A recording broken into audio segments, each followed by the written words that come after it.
अध्याय 591। एकमात्र विकल्प। सूरेन की मृत्यु से युद्ध में एक अजीब सा विराम आ गया, क्योंकि सभी ने कुछ क्षण के लिए अपने चल रहे कौशल को रोककर पुनर्गठन और समायोजन किया। जो देवता खड़े रहे उन्होंने कुछ नहीं कहा, वे बस सूरेन के दिव्य सार के कणों को मंडप की संरचना में विलीन होते हुए देखते रहे, मानो यह उस अपरिवर्तनीय सत्य की याद दिला रहा हो जो अभी अभी घटित हुआ था। एक देवता का निधन हो गया था, कालजयी हत्यारे के हाथों नहीं, सीलबंद विमान में नहीं, लेकिन यहीं, अभी, अपने साथियों के सामने। धड़ाम। हेमुट ने अपनी कुल्हाड़ी वापस खींची और उसे अपने कंधों पर जोर से पटकते हुए अपनी गर्दन को लंबा किया और खूनी मुस्कान के साथ मुस्कुराया। उसके बगल में मॉरिस आधे मुस्कुराते हुए एक तरफ तैर रहा था, हवा में आलस से घूम रहा था, मानो वो पहले से ही जानता हो कि दूसरों के पास कौन सा कार्ड है। जबकि केलित हमेशा की तरह केंद्र में स्थिर खड़ा रहा। उसके चेहरे के भावों को समझना मुश्किल था, क्योंकि उसने अंततः गतिरोध को तोड़ दिया। क्या तुम लड़ना जारी रखना चाहते हो? उसने शांत, स्थिर और अविश्वसनीय रूप से भारी आवाज में पूछा। अब 4 बनाम 4 का मुकाबला है, फैसला आपका है, उसने कहा और बाकी बचे लोगों की ओर मूल खंजर का इशारा किया। बहाहा। मॉरिस बेतहाशा और उग्र हंसी हंस पड़ा, मानो ये शब्द ही कोई ऐसा पंचलाइन हो जिसे सुनने के लिए वो सदियों से इंतजार कर रहा था। ओह, मुझे पहले से ही पता है कि वे क्या चुनने वाले हैं, केलित, उसने दांत पीसते हुए कहा। उसकी आवाज खामोशी को ऐसे चीर रही थी जैसे उपहास से बनी कोई तलवार हो। वे भी यह जानते हैं, उन्होंने बस अभी तक इसे स्वीकार नहीं किया है। हालांकि उसने मजाक उड़ाया, लेकिन उसके इशारे के बावजूद लू हान बहादुरी से आगे बढ़ा। उसका जबड़ा कसा हुआ था और उसकी निगाहें कैलित पर टिकी हुई थीं। कभी नहीं, उसने सपाट स्वर में कहा और शाश्वत संप्रभु की ओर इशारा किया। हम अब तुम पर कभी भरोसा नहीं कर सकते, बाप की हत्या करने वाले सांप, लू हान ने तीखे स्वर में कहा। जब हम पहली बार तुमसे मिले थे तब भी तुम भरोसे के लायक नहीं थे, और अब भी तुम भरोसे के लायक नहीं हो, लू हान ने गुस्से से भरी आवाज में औपचारिकता को तोड़ते हुए कहा। मैं सहमत हूं, मु शेन ने अपनी मुठियां कसकर बगल में रखते हुए कहा। मैं भी, यूकिरो ने कहा, उसकी बढ़ती हुई माना शक्ति ये दर्शा रही थी कि वो अंत तक लड़ने के लिए तैयार था। हालांकि, रू वासा हिचकिचाते हुए दिखाई दिए। मैं तुमसे कह रहा हूं, रू, लू हान ने अपनी बात जारी रखते हुए अब उनमें से एकमात्र ऐसे सदस्य की ओर मुड़ते हुए कहा जो अनिश्चित लग रहा था। अगर हम आज इस चुनौती से पीछे हटते हैं, तो हम महान कुलों में महान शब्द को ही खो देंगे, क्योंकि हम अनंत काल तक सार्वभौमिक सरकार के सेवक बने रहेंगे। उन्होंने दावा किया, और अंत में उन्होंने उस दिव्य गौरव का प्रदर्शन किया जो उनमें से प्रत्येक व्यक्ति में समान रूप से मौजूद था। लेकिन दुर्भाग्य से रू वासा ने उनके गुस्से का समर्थन नहीं किया। जैसे ही उसने युद्धक्षेत्र का जायजा लिया, उसकी उंगलियां उसकी कलाई पर कस गईं, और उसने केलित, हेमुत और मॉरिस के भावहीन चेहरों का अध्ययन किया। कैलित के हाथ में ओरिजिन डैगर अभी भी हल्की सी झिलमिला रही थी, और उसकी धार की चमक उसे एक ऐसे तरीके से बेचैन कर रही थी जिसे वो तर्कसंगत नहीं ठहरा सकती थी। वे जीत नहीं सकते थे, इस तरह तो बिल्कुल नहीं। ऐसा तब नहीं हो सकता जब युद्धक्षेत्र ताकत से अपरिहार्यता की ओर बदल चुका हो। और फिर उसने गहरी सांस ली। उसने धीरे धीरे, संयमित और ठंडे स्वर में कहा, हमें क्या गारंटी है कि अगर हम बातचीत की मेज पर लौटते हैं, तो आप अगला शिकार नहीं बनेंगे? उसकी आंखें सिकुड़ गईं, क्योंकि, जैसा कि लू ने बताया, हमें अब तुम पर भरोसा नहीं रहा। उनके बीच की चुप्पी बढ़ती जा रही थी, तभी उसने पूछा। मॉरिस, केलित ने कहा, जिस पर मॉरिस ने एक लंबी, अतिरंजित आह भरी, और फिर नाटकीय अंदाज में अपनी आंखें घुमाईं। अरे, प्लीज, उसने कहा, ऐसा भी नहीं है कि तुमने 2200 साल पहले हम पर भरोसा किया था, डार्लिंग। वो धीरे धीरे नीचे की ओर बहता गया, यहां तक कि उसके पैर लगभग टूटी हुई जमीन को छू गए। हम वही करेंगे जो हम हमेशा करते आए हैं। उसकी मुस्कान और चौड़ी हो गई। आत्मा का अनुबंध, वे शब्द धुएं की तरह हवा में लटके रहे। साझेदारी के लिए 2000 और वर्षों के लिए शर्तों का नवीनीकरण। उन्होंने यह बात मधुरता से कही, लेकिन उन चारों को ऐसा लगा जैसे वह गुलामी कहना चाह रहा हो। कैलित, हेमुत और मैं अब भी कुछ रियायतें देने को तैयार है। आपने अतीत में हमारी अच्छी सेवा की है, निष्ठापूर्वक, बिना रुके। वो एक ऐसे व्यापारी की तरह मुस्कुराया जो चोरी की हुई खानदानी चीज बेचने वाला हो। और एक अतिरिक्त लाभ के रूप में, हम आपको आपस में ये चर्चा करने की भी अनुमति देंगे कि आप सू कबीले की भूमि को कैसे लूटना और उस पर कब्जा करना चाहते हैं।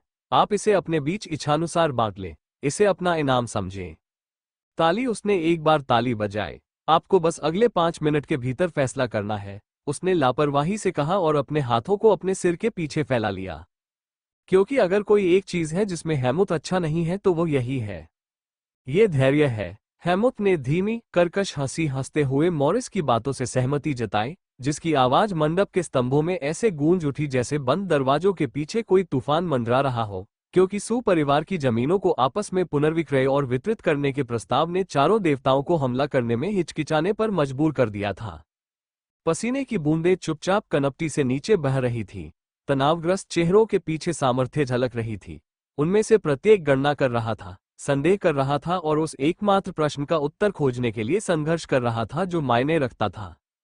क्या वे आत्मसमर्पण करेंगे या अंत तक लड़ेंगे, जब तक रूवासा के पद छोड़ने से दूसरों के लिए चुनाव आसान नहीं हो गया? ठीक है, तो मैं आत्मा अनुबंध पर हस्ताक्षर करने के लिए तैयार हूं, उसने कहा, और उसके पीछे हटने के फैसले ने बाकी तीनों को भारी नुकसान में डाल दिया। बाकी लोगों का क्या? कैलित ने जोर देकर पूछा, और इसके बाद यूकिरो ने व्यवहारिकता के आगे आत्मसमर्पण कर दिया। जब तक पुनर्विचार वार्ता उचित हो, उसने बुदबुदाते हुए अपने हथियार भी नीचे रख दिए, जिससे केवल लू हान और मुशेन ही प्रतिरोध करने के लिए रह गए।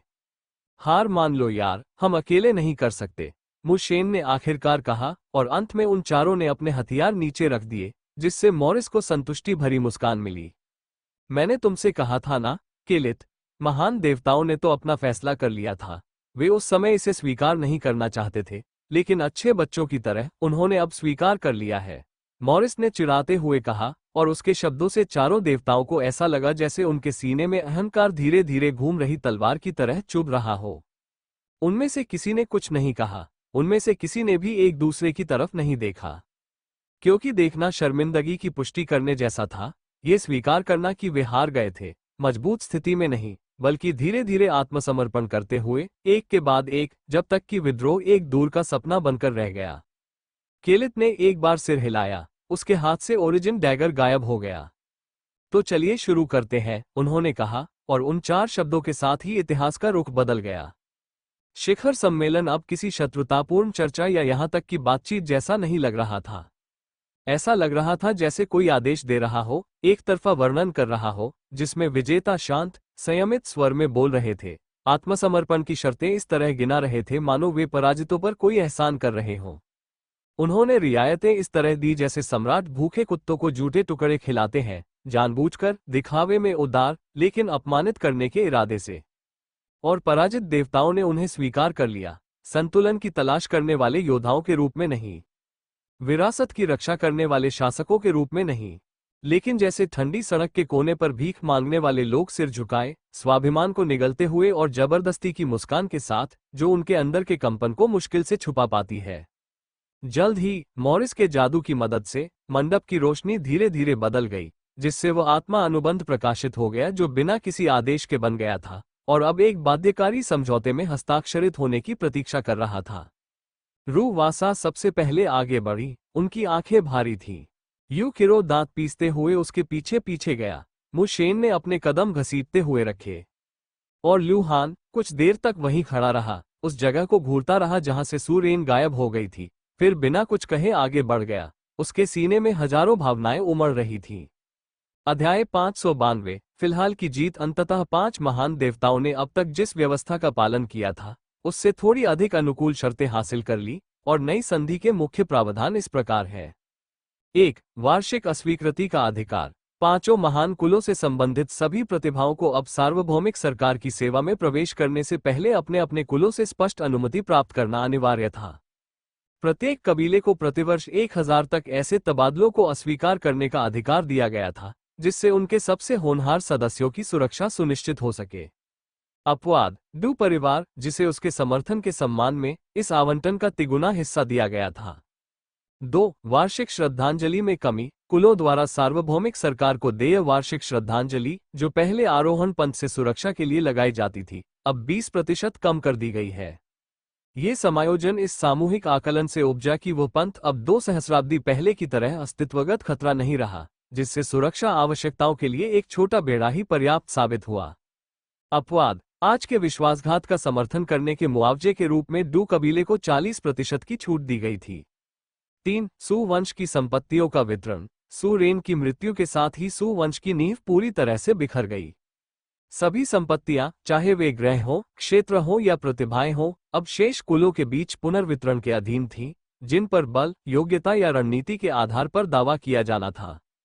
4. व्यक्तिगत सभाओं का निलंबन। एक और विश्वासघात का सामना करने के बाद 5 महान देवताओं ने घोषणा की कि अब उन्हें सार्वभौमिक सरकार पर कोई भरोसा नहीं है।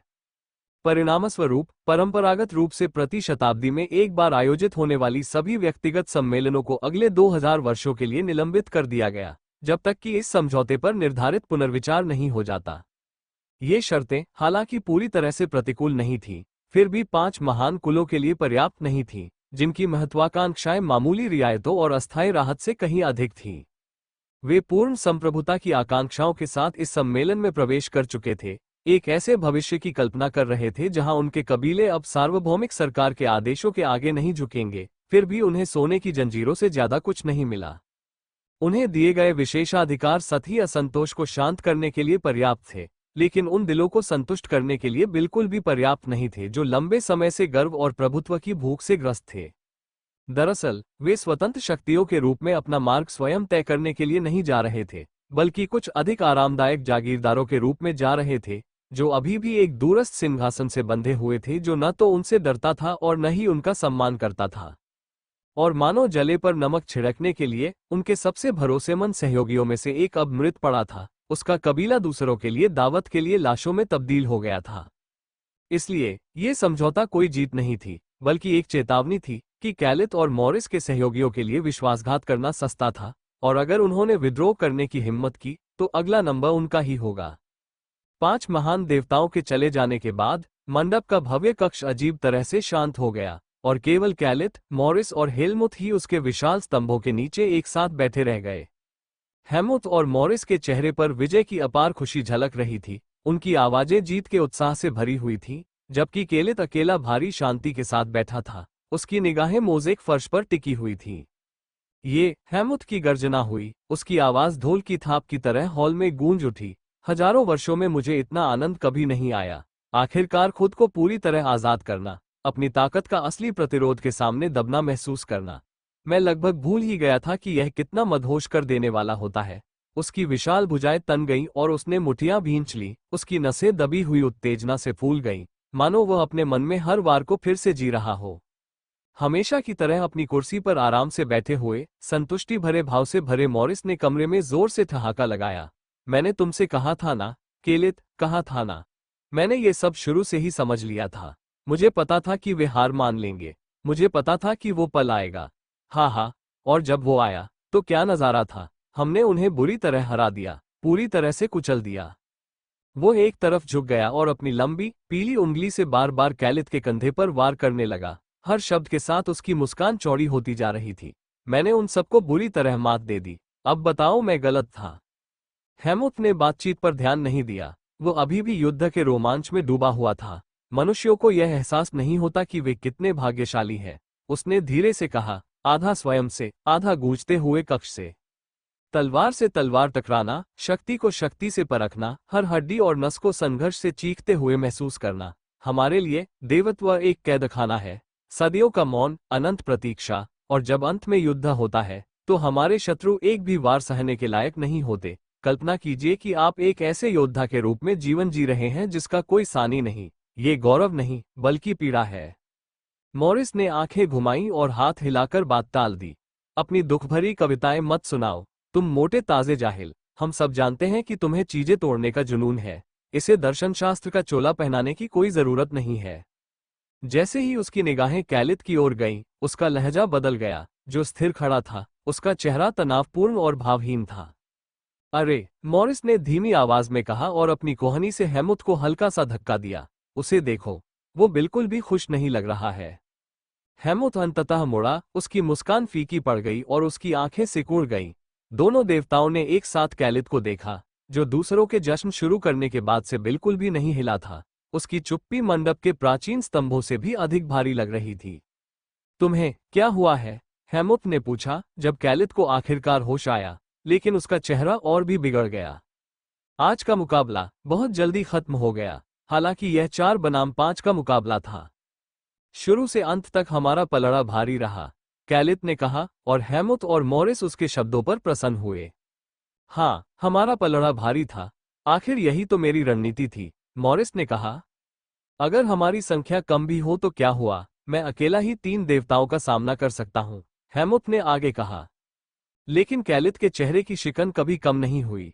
आज हम में से किसी को भी चोट नहीं आई और न ही हमें कभी पीछे धकेला गया। फिर भी 2200 साल पहले जब हमने मेरे पिता को मारने के बाद मेरे भाई को मारने की कोशिश की, तब भी हम 9 लोगों ने मिलकर उस पर हमला किया था। 2 दिन तक चले संघर्ष के बाद भी हम उसे मार नहीं सके, और अंत में हम सब थक चुके थे, लेकिन वह फिर भी आगे बढ़ने के लिए बेताब था, कैलित ने बताया, और सबके मन में पुरानी बुरी यादें ताज़ा हो गईं। उन्होंने ये सवाल कभी जोर से नहीं पूछा। उसने कभी यह नहीं पूछा कि सोरोन वास्तव में कितना ताकतवर था, क्योंकि उसे लगा कि उसमें जवाब सुनने का साहस नहीं है। हालांकि वे सभी देवता थे, सोरोन हमेशा से ही अपनी एक अलग ही श्रेणी में रहा था। और फिर भी सोरोन की अविश्वसनीय ताकत के बावजूद वह अपने पिता को कभी भी कुश्ती में पसीना नहीं बहाने में सक्षम नहीं हो पाया, यहां तक कि उनके पिता की मृत्यु के दिन तक भी नहीं। इसलिए कैलित के मन में जो विचार बार बार आ रहा था वह अधिक भयावह था। अपने चरम पर उनके पिता, अमर हत्यारे, वास्तव में कितने शक्तिशाली थे? और ऐसी क्या बात थी जो उसे इतना खूंखार बनाती थी, जबकि वे सभी एक ही शक्ति स्तर पर थे? अरे, बीते हुए कल पर पछताने का कोई फायदा नहीं है, मॉरिस ने माहौल को खुशनुमा बनाने की कोशिश करते हुए बीच में कहा। हम जीत गए, कैलित, यही मायने रखता है। इतनी साफ जीतें बार बार नहीं मिलती, इसलिए इसका आनंद ले। हेमुथ हंसा, जी भाई, पहले जश्न मनाओ, चिंता बाद में करना। और अगर तुम्हें लगता है कि सोरोन ताकतवर है, तो उसकी चिंता मत करो, क्योंकि मुझे यकीन है कि मैं उससे ज्यादा ताकतवर हूं, उसने आश्वस्त करते हुए कहा, और अंततः कैलित ने एक लंबी आह भरी, फिर हल्की सी मुस्कान बिखेरी। आज तो वाकई उनकी जीत हुई थी, सब कुछ योजना के अनुरूप हुआ था। धर्मपरायण गठबंधन अभी भी बरकरार था। अध्याय 593, सारांश 1। आरोहण का पंथ, 3 महीने का सारांश। सर्वदेव शिखर सम्मेलन होने से 1 सप्ताह पहले ब्रह्मांड में एक और बड़ी घटना घटी, क्योंकि पंथ के भीतर 10 साल में एक बार होने वाले वरिष्ठों के चुनाव हुए। 3 दशकों तक अनुमानित परिणामों और बहुत कम ग्रहों के सत्ता परिवर्तन के बाद इस बार के चुनाव अभूतपूर्व थे, क्योंकि कई वरिष्ठों ने अपनी सीटें सीधे तौर पर खो दी, जबकि अन्य का प्रभाव सूखी रेत की तरह उनके हाथों से फिसल गया। बेशक परंपरा के अनुसार प्रथम, द्वितीय, तृतीय और चतुर्थ वरिष्ठों को छुआ नहीं गया। उनकी वैश्विक सत्ता बरकरार रही, उनकी प्रतिष्ठा विरासत, प्रभाव और निर्विवाद अधिकार के बल पर बनी रही। किसी भी उम्मीदवार ने उन्हें गंभीरता से चुनौती देने की हिम्मत नहीं की, और अगर उन्होंने ऐसा किया भी होता तो भी परिणाम नहीं बदलता। हालांकि परिषद के बाकी सदस्यों के लिए अराजकता का माहौल था।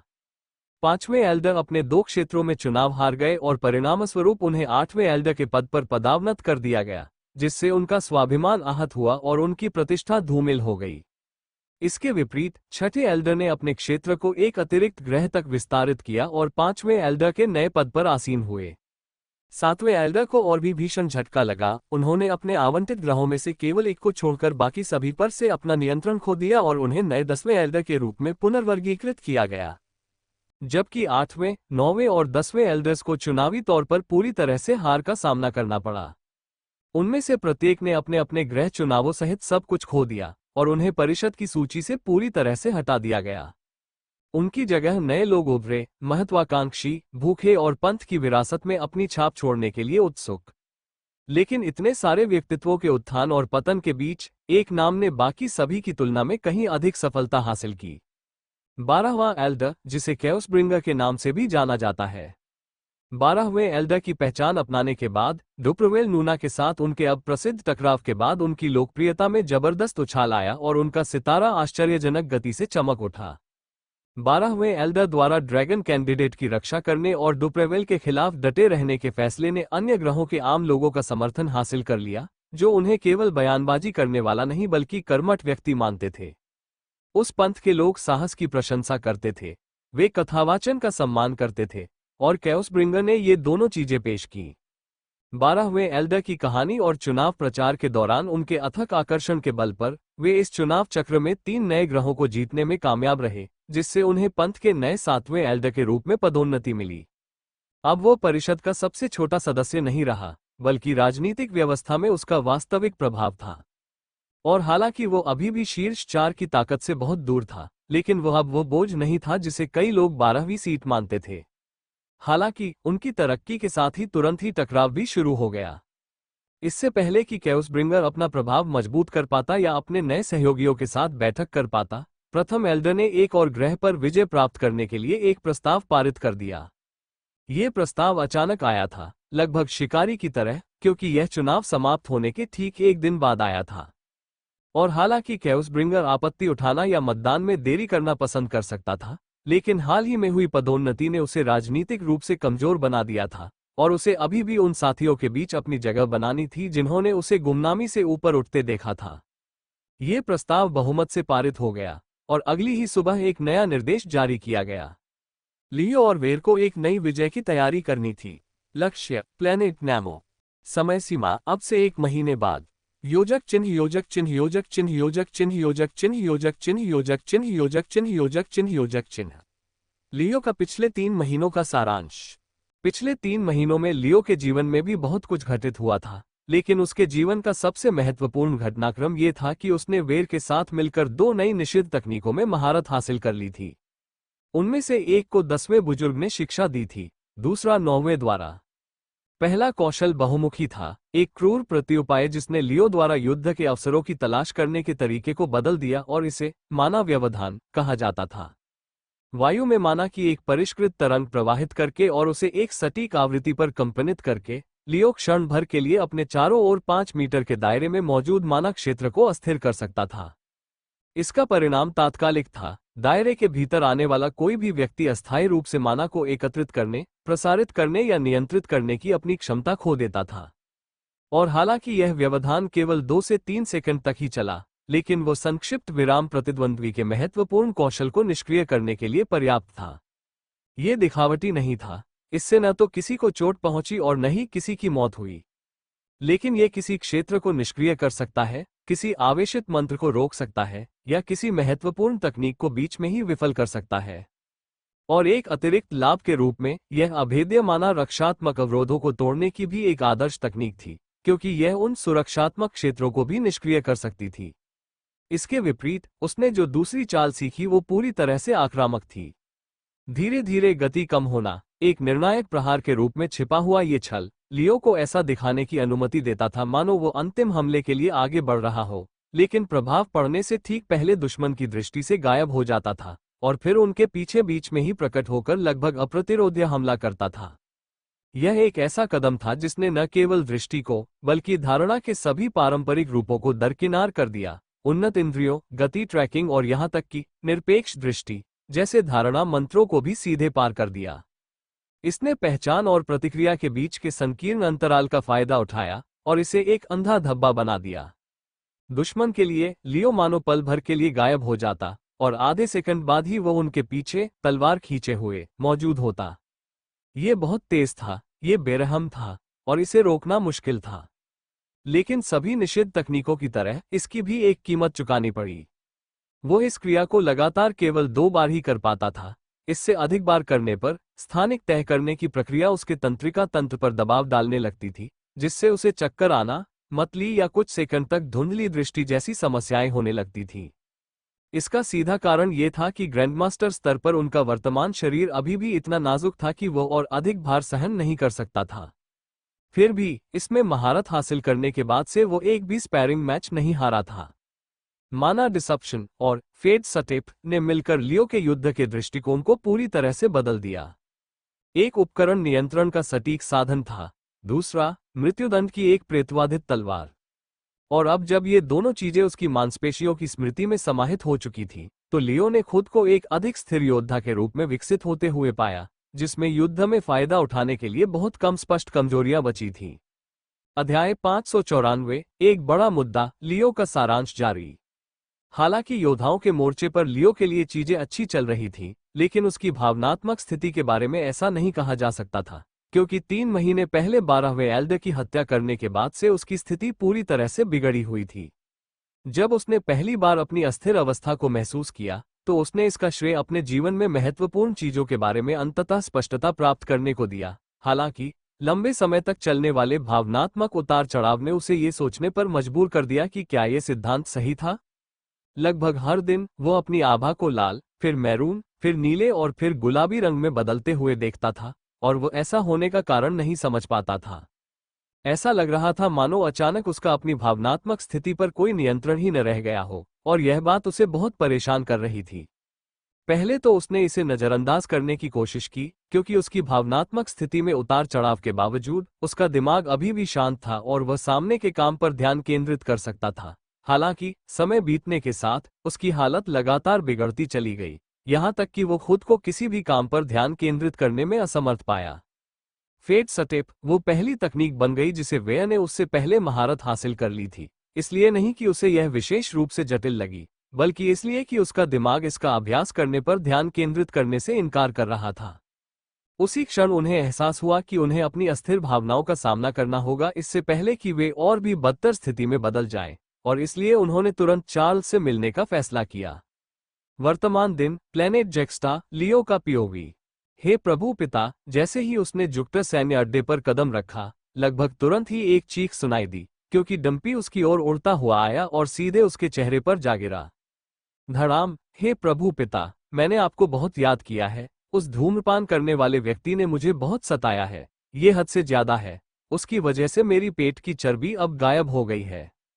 अब मैं दुबला पतला मेढक हूँ। अगर मैं साथी ढूंढने की कोशिश करूंगा तो वह सोचेगी कि मैं एक बुरा शिकारी हूं और खुद को ठीक से खिला नहीं सकता। अब वो मुझसे शादी नहीं करेगी। हे प्रभु, मैं कुंवारा ही मरूंगा। डंपी ने शिकायत की। तभी लियो ने उसे अपने चेहरे से उठाया और अपने कंधों पर रख लिया। तुम मजबूत दिखते हो, डंपी। मैं तुम्हारी शक्तिशाली आभा को महसूस कर सकता हूं।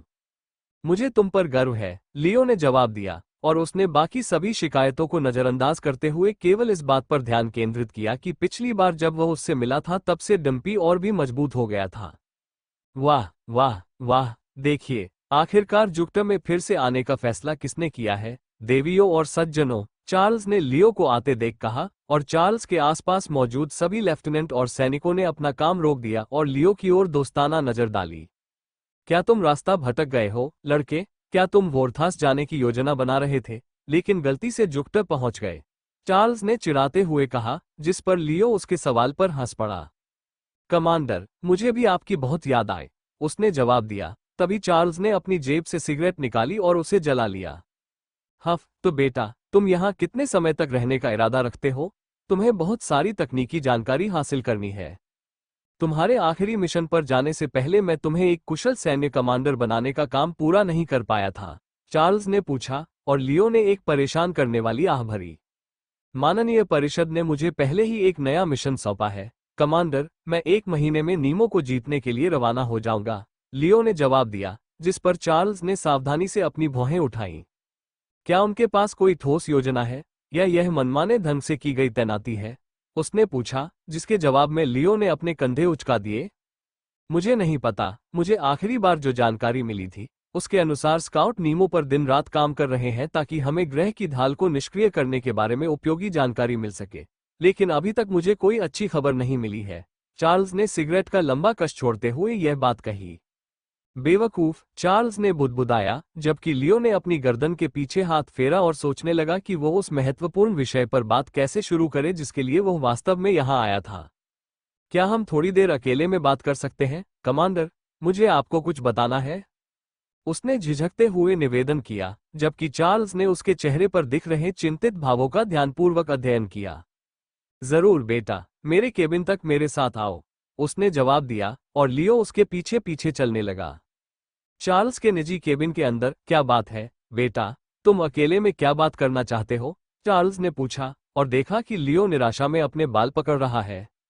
यह मेरी भावनात्मक स्थिति है, कमांडर। पिछले 3 महीनों से यह अस्थिर रही है। मेरी आभा का रंग हर आधे घंटे में बदल जाता है, और इससे मेरी एकाग्रता पर असर पड़ने लगा है। आजकल मुझे नशेड़ी जैसा महसूस हो रहा है। या तो मैं बहुत खुश और बेफिक्र रहता हूँ, या फिर निराशा से बुरी तरह टूट जाता हूँ। कोई संतुलन नहीं है, और मुझे समझ नहीं आ रहा कि ऐसा क्यों हो रहा है, लियो ने तनाव से भरी आवाज में कहा। जैसे ही ये शब्द उसके मुंह से निकले, चार्ल्स के चेहरे का सारा रंग उड़ गया। तुम्हें ये समस्या कब से हो रही है, बेटा? तुमने कहा था 3 महीने से। लियो के सिर हिलाकर पुष्टि करने पर उसकी आवाज गंभीर हो गई। मादरचोद, चार्ल्स ने गुस्से से गुर्राते हुए मेज पर मुक्का मारा। टकराना, हमें जल्दी करनी होगी, बेटा। ये गंभीर मामला है, उसने कहा, और पहली बार लियो को उसकी आवाज में घबराहट के संकेत सुनाई दिए। क्या है? इतनी गंभीर बात क्या है? लियो ने पूछा। उसकी मासूमियत चार्ल्स की आंखों में दिख रही गंभीरता से मेल नहीं खा रही थी। बेटा, तुम्हारी आत्मा तुम्हारे शरीर से बड़ी होने लगी है। तुम्हारा शरीर अब इसे संभालने के लिए पर्याप्त मजबूत नहीं है। ऐसा तभी होता है जब कोई योद्धा, जिसे बहुत पहले ही ऊपर उठने का भाग्य तय हो चुका हो, निचले स्तर पर ही जकड़ा हुआ हो। यह तुम्हारे शरीर का तुम्हें चेतावनी देने का तरीका है कि तुम्हें जल्दी से ऊपर उठना होगा। अगर हमने जल्द ही कदम नहीं उठाया, तो तुम्हें एक ऐसी विपत्ति का सामना करना पड़ सकता है जो तुम्हारी नींव को हमेशा के लिए क्षतिग्रस्त कर देगी। चार्ल्स ने समझाया, और जैसे ही लियो के मन में ये शब्द बैठे, उसे रीढ़ की हड्डी में सिहरन सी महसूस हुई। उन्हें इस बात का जरा भी अंदाजा नहीं था कि उनके भावनात्मक उतार चढ़ाव किसी इतनी महत्वपूर्ण चीज के लक्षण हैं, वरना वे चार्ल्स को इसके बारे में बताने के लिए 3 महीने तक इंतजार नहीं करते। पदोन्नति के लिए आप में क्या कमी है? आप अभी तक पालौकिक प्रतिभा के धनी क्यों नहीं बन गए? चार्ल्स ने पूछा, जबकि लियो पदोन्नति के लिए आवश्यक सभी मानदंडों पर विचार कर रहा था, और फिर उसने उस एकमात्र क्षेत्र की ओर इशारा किया जिसमें उसे अभी भी सुधार करने की आवश्यकता थी। यह मेरी ध्यान विधि की मार्गदर्शिका है। 7-फोल्ड रिवलेशन कोडेक्स ही एकमात्र ऐसा पहलू है जिसमें मैंने पदोन्नति के लिए महारत हासिल नहीं की है। बाकी सब कुछ हो चुका है, कौशल, मानसिक सीमा, ऊर्जा सीमा, शारीरिक सीमा। अब मुझे केवल इरादे पर महारत हासिल करनी है, और मुझे नहीं लगता कि मैं इसमें जल्दी महारत हासिल कर सकता हूं। लियो ने परेशान स्वर में उत्तर दिया, जबकि चार्ल्स का चेहरा और भी पीला पड़ गया। यह उनकी सोच से कहीं अधिक समस्याग्रस्त था। अध्याय 595, लक्ष्य प्राप्ति के साधन। प्लेनेट जुपिटर, सैन्य अड्डा, चार्ल्स का कार्यालय। चार्ल्स सचमुच परेशान दिख रहा था क्योंकि वह ये सोचने की कोशिश कर रहा था कि लियो को तेजी से आगे बढ़ने में कैसे मदद की जाए। लियो जिस स्थिति में था, उसे अस्तित्वगत अतिभार कहा जाता था, और यह एक ऐसी समस्या थी जिसका सामना अधिकांश सामान्य योद्धा अपने जीवन में कभी नहीं करते। लियो को इस समस्या का सामना इसलिए करना पड़ रहा था क्योंकि उसकी वर्तमान शक्ति का स्तर उसके शरीर की सहन करने की क्षमता से कहीं अधिक हो गया था, और उसे इसे जल्द से जल्द स्थिर करने की आवश्यकता थी, अन्यथा उसे इसके गंभीर परिणाम भुगतने पड़ते। मुझे अब भी समझ नहीं आ रहा कि तुमने वो घटिया मैनुअल क्यों चुना। ग्रैंडमास्टर स्तर पर कौन आभा के बारे में सीखता है भला? मेरे जानने वाले ज्यादातर सम्राट इसे बिल्कुल भी नहीं सीख पाते, और आखिर वे सम्राट हैं। बेशक तुम्हारा शरीर अस्तित्वगत अतिभार की स्थिति में जाने वाला था, तुम अपनी प्रतिभा के कारण ही इतने प्रतिभाशाली हो। चार्ल्स ने शिकायत की, और उसकी घबराहट ने लियो की सोचने समझने की क्षमता को भी बाधित कर दिया। गहरे लाल रंग के घने आवरण में लिपटा हुआ लियो को इस समय चार्ल्स की तुलना में 10 गुना अधिक निराशा महसूस हो रही थी, क्योंकि वह इस मैनुअल के निर्माता और इसे समझने में कितनी कठिनाई हो रही थी, इसके प्रति अत्यधिक कड़वाहट महसूस कर रहा था। लड़के, तुमने दूसरे एल्डर की गुप्त विधि सीख ली है ना? चार्ल्स ने अंततः पूछा, जिस पर लियो ने सहमति में सिर हिलाया। अब इसका इस्तेमाल करने का समय आ गया है, लड़के, देरी करने का समय नहीं है। मैंने जुपिटर ग्रह पर कुछ दुश्मन जासूसों को बंदी बना रखा है। उनकी जीवन शक्ति को चूस लो और उसका उपयोग अपनी सफलता की गति बढ़ाने के लिए करो। तुमने एक रंग के इरादे को पहले ही पहचान लिया है, और इसलिए यदि तुम जीवन सार का उपयोग करके अपनी समझ को बढ़ाते हो तो तुम सभी रंगों के इरादे को बहुत जल्दी पहचान पाओगे। चार्ल्स ने सलाह दी, जबकि लियो अनिच्छा से उसकी ओर देख रहा था। लेकिन अगर मैं उस चाल का एक बार भी इस्तेमाल करता हूं, तो ये जीवन के लिए मेरी स्वाभाविक प्रतिभा में बाधा डालेगा। फिर मुझे वही परिणाम प्राप्त करने के लिए जीवन के सार पर हमेशा के लिए निर्भर रहना पड़ेगा। क्या ये सौदा वाकई फायदेमंद है? लियो ने पूछा, जिस पर चार्ल्स ने निर्णायक रूप से सिर हिलाया। मुझे कोई दूसरा विकल्प नहीं दिख रहा है, लड़के, और इससे भविष्य में आभा पर महारत हासिल करने की तुम्हारी क्षमता में ही बाधा आएगी। लेकिन चूंकि आपने पहले ही 7-फोल्ड रिवलेशन कोडेक्स को पूरा कर लिया है, इसलिए आप ऑरा मास्टरी को पूरा करने के आधे रास्ते पर पहले ही पहुंच चुके होंगे। ये सबसे बुरा विकल्प नहीं है, खासकर ये देखते हुए कि आप अपने मन या शरीर को बेहतर बनाने के लिए जीवन के सार का उपयोग नहीं कर रहे हैं, चार्ल्स ने सुझाव दिया, और लियो ने उनकी सलाह पर गंभीरता से विचार किया। एक और वो वास्तव में तीव्र विकास के लिए इस तरह के कपटपूर्ण तरीकों पर निर्भर नहीं रहना चाहता था। हालांकि दूसरी ओर वह जानता था कि परिस्थितियों को देखते हुए उसके पास कोई और विकल्प नहीं था। इसलिए कुछ मिनट सोचने के बाद अंत में उसने अनिच्छा से सिर हिलाकर सहमति दे दी।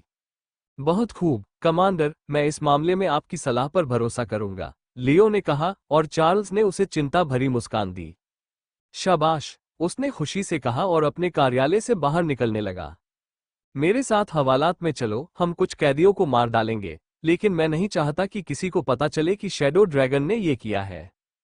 तो पहले मैं सबको इमारत से बाहर निकाल दूं, उसके बाद ही शुरू करना, चार्ल्स ने विचारशील भाव से कहा और लियो को सीधे सैन्य जेल की ओर ले गया।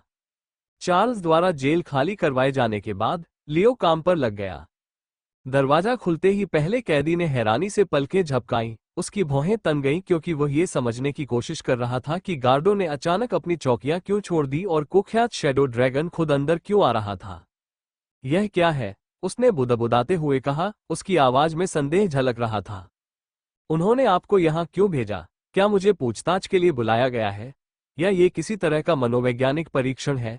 उसने अपनी पीठ सीधी करते हुए कठोर स्वर में कहा, अनिश्चितता को चुनौती भरे लहजे से छिपाने की कोशिश करते हुए। लियो ने कोई जवाब नहीं दिया। वो चुपचाप उस जगह को पार कर गया। उसकी कटार एक बार उस आदमी के गले पर चमक उठी। चीरा कैदी का भ्रम खून से लथपथ उसकी छाती से खून बहने पर एक गीली सिसकी में बदल गया। उसके हाथ खून के बहाव को रोकने के व्यर्थ प्रयास में घाव को कुरेद रहे थे। पकड़ना शरीर के जमीन पर गिरने से पहले ही लियो ने अपनी हथेली उस पर दबा दी और देखा कि एक अजीब सी धूसर धुंध उस आदमी के मुंह, आंखों और कानों से निकलकर उसकी हथेली में समा गई। जीवन का सार ऊपर की ओर घूमता हुआ उसकी नसों में एक ठंडी धारा की तरह फैल गया और उसकी पीठ पर बने टैटू में समा गया। उस झुनझुनी की अनुभूति से उसकी त्वचा के नीचे हल्की सी ठंडक महसूस हुई, लेकिन इस सब के दौरान उसका चेहरा शांत और भावहीन बना रहा। जब लियो खून से लथपथ खंजर लेकर बाहर निकला तो जेल का माहौल बदल गया। दूसरा कैदी, जो अपनी चारपाई के किनारे पर आलस से बैठा था, ये दृश्य देखकर पीला पड़ गया। उसकी निगाहें लाल रंग के ब्लेड पर पड़ी, फिर लियो के भावहीन चेहरे पर, और उसके भीतर मौजूद हर तरह के संयम की जगह दहशत ने ले ली। वह घुटनों के बल आगे बढ़ा और अपना माथा जमीन पर टिका दिया। कृपा करके, मैं आपसे विनती करता हूं, ऐसा मत कीजिए। मुझे इस जीवन में धकेल दिया गया है। मेरी पत्नी है, बच्चे हैं, वे मुझ पर निर्भर है। मैं आपको सब कुछ बता दूंगा, हर संपर्क, हर सुरक्षित ठिकाना। बस मुझे जीने दीजिए। उसके शब्द बेतहाशा और घबराहट में फूट पड़े। लियो बिना किसी झिझक के अंदर गया, उस आदमी को कॉलर से पकड़ा और खंजर उसके दिल में घोंप दिया। संक्षिप्त विवरण, कैदी का दम घुटने लगा। उसने चाकू को कसकर पकड़ रखा था और उसकी आवाज सिसकियों में बदल रही थी। मृत्यु के ठीक पहले लियो ने अपनी हथेली को अपनी छाती पर दबाया। एक बार फिर धूसर धुंध फूट पड़ी, आंखों, मुंह और कानों से बाहर निकली, हिंसक रूप से मुड़ी और लियो के शरीर में समा गई। इस बार झुनझुनी पहले से कहीं अधिक तीव्र थी, मानो सुई की तरह उसकी त्वचा के नीचे दौड़ रही हो और टैटू में समा गई। इस बार टैटू बनवाने के बाद कैदी की आंखें बेजान सी हो गईं, मानो उसकी आत्मा ही चूस ली गई हो। जब तक लियो तीसरी कोठरी में पहुंचा, तब तक अपराधियों के बीच दहशत फैल चुकी थी। अंदर मौजूद व्यक्ति ने खुद को सलाखों पर पटक दिया। उसका चेहरा गुस्से से विकृत हो गया था, लेकिन उसके पीछे छिपा डर साफ झलक रहा था। तू कमीना! वह धातु पर मुके मारते हुए चिल्लाया। बंधे हुए लोगों का शोषण करने वाले, बस यही तुम हो, एक कायर जो उस दुष्ट पंथ की तरह ही गंदा है जिसकी वह सेवा करता है। अगर तुम में हिम्मत है तो मुझे एक हथियार देकर मुझसे निष्पक्ष लड़ाई लड़ने की कोशिश करो। अगर तुमने ऐसा किया तो मैं तुम्हारा लिंग काटकर खा जाऊंगा। चलो, अगर तुम में हिम्मत है तो मुझे एक हथियार दो, मैं तुम्हारी आत्मा को अपने साथ कब्र तक घसीट कर ले जाऊंगा।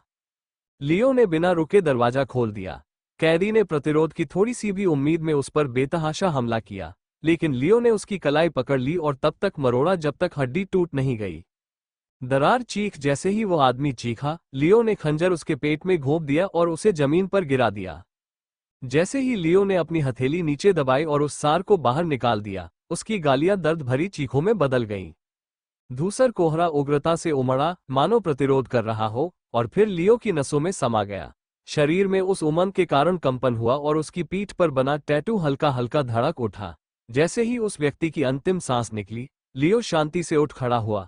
उसकी आंखों में न तो अपराधबोध था और न ही झिझक। जब तक वो चौथी कोठरी के पास पहुंचा, तब तक दिखावा करने का कोई नामोनिशान नहीं बचा था। कैदी घुटनों के बल गिर पड़ा था। उसका चेहरा आंसुओं से भीगा हुआ था और वो धीमी आवाज में टूटी फूटी प्रार्थनाएं बुदबुदा रहा था। उसके हाथ अनियंत्रित रूप से कांप रहे थे, मानो वो हवा को इस तरह पकड़ रहा हो जैसे कोई अदृश्य दया उसे बख्शने के लिए उतर आएगी। लेकिन लियो ने बिना किसी भावना के उसकी हत्या कर दी। लियो के लिए इन कैदियों की मौत का कोई महत्व नहीं था। उनके लिए वे महज लक्ष्य प्राप्ति के साधन थे। अध्याय 596। एक बड़ी सफलता। जक्टम मिलिट्री बेस जेल सेल। लियो का पीओवी। लगभग 2 दर्जन कैदियों को मारने के बाद लियो को आखिरकार लगा कि उसके टैटू में अब और कोई सार समाहित नहीं हो सकता, और इसलिए उसने हत्या करना रोक दिया और इसके बजाय इसका उपयोग करने पर ध्यान केंद्रित किया।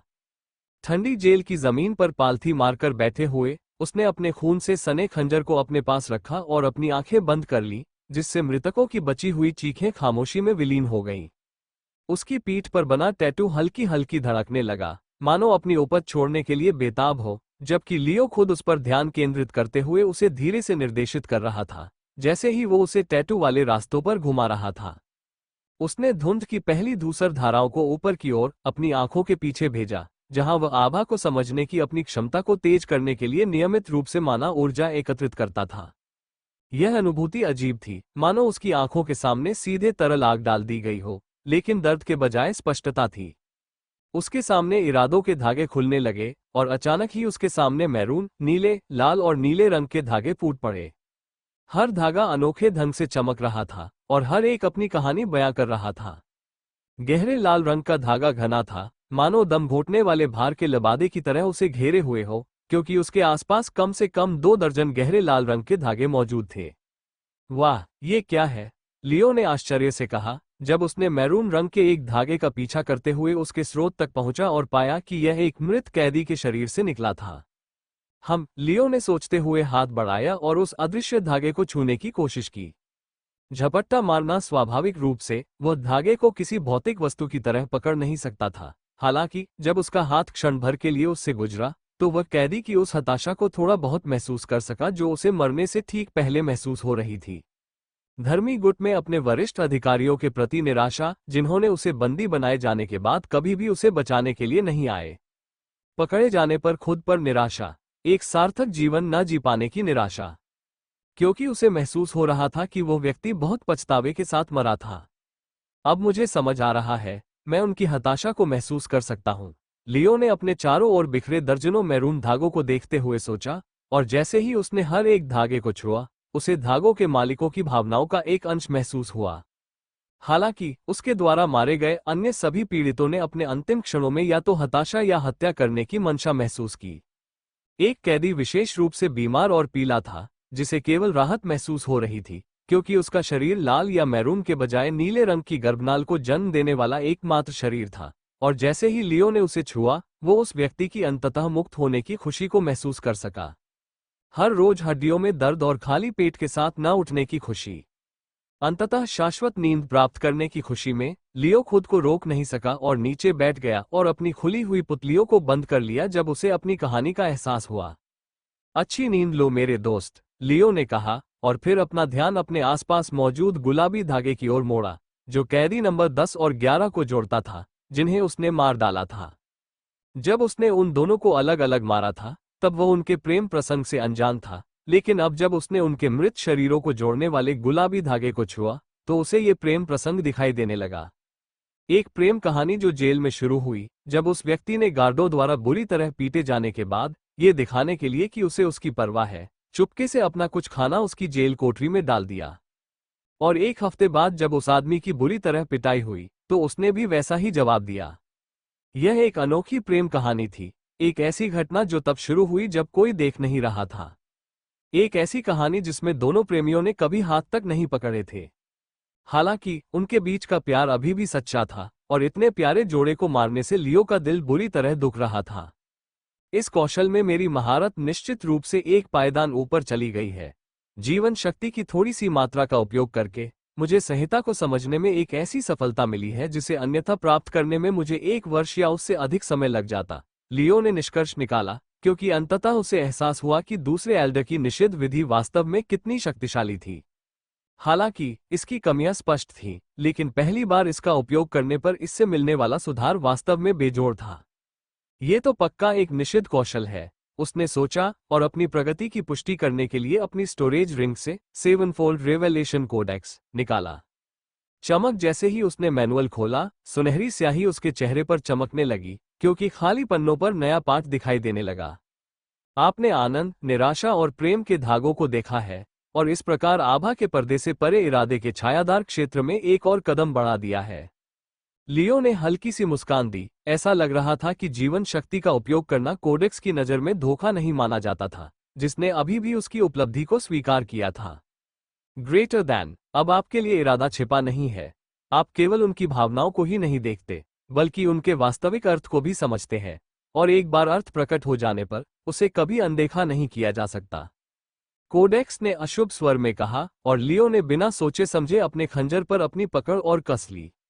अब सवाल उठता है, इस दृश्य का आप क्या करेंगे? क्या आप दूसरों से जुड़े बंधनों को अनदेखा कर देंगे, ये दिखावा करते हुए कि वे आपके लिए नहीं हैं? या आप उन्हें अपनी आत्मा के चारों ओर लिपट जाने देंगे और उन्हें आपको कुछ ऐसा आकार देने देंगे जो आपसे अधिक उनसे संबंधित हो? हर उस धागे को देखकर आप उसकी सच्चाई का एक अंश पी जाते हैं। जो खुशी आप देखते हैं वो शायद आपकी ना हो, फिर भी वह आप में समा जाती है। जो निराशा आप महसूस करते हैं वो शायद आपकी ना हो, फिर भी वह आपके सीने में हलचल मचा देती है। जो प्यार आप खोजते हैं वो शायद आपका ना हो, फिर भी वह आपके दिल पर ऐसा बोझ डालता है मानो वह आपका ही हो। लियो ने गहरी सांस छोड़ी। वो इस बात से चिढ़ गया था कि कोडेक्स हमेशा रहस्योद्घाटन को आरोप में बदल देता था। ग्रेटर दैन, यदि आप महारत का दावा करते हैं तो क्या आप अपने सामने जो देखते हैं उससे अप्रभावित रह सकते हैं? या अंत में आप पाएंगे कि आप चुराई गई डोरियों की एक टेपेस्ट्री से अधिक कुछ नहीं है, जिनका इरादा आपका अपना नहीं है, फिर भी वे आपके हाथ की हर हरकत को आकार दे रही है?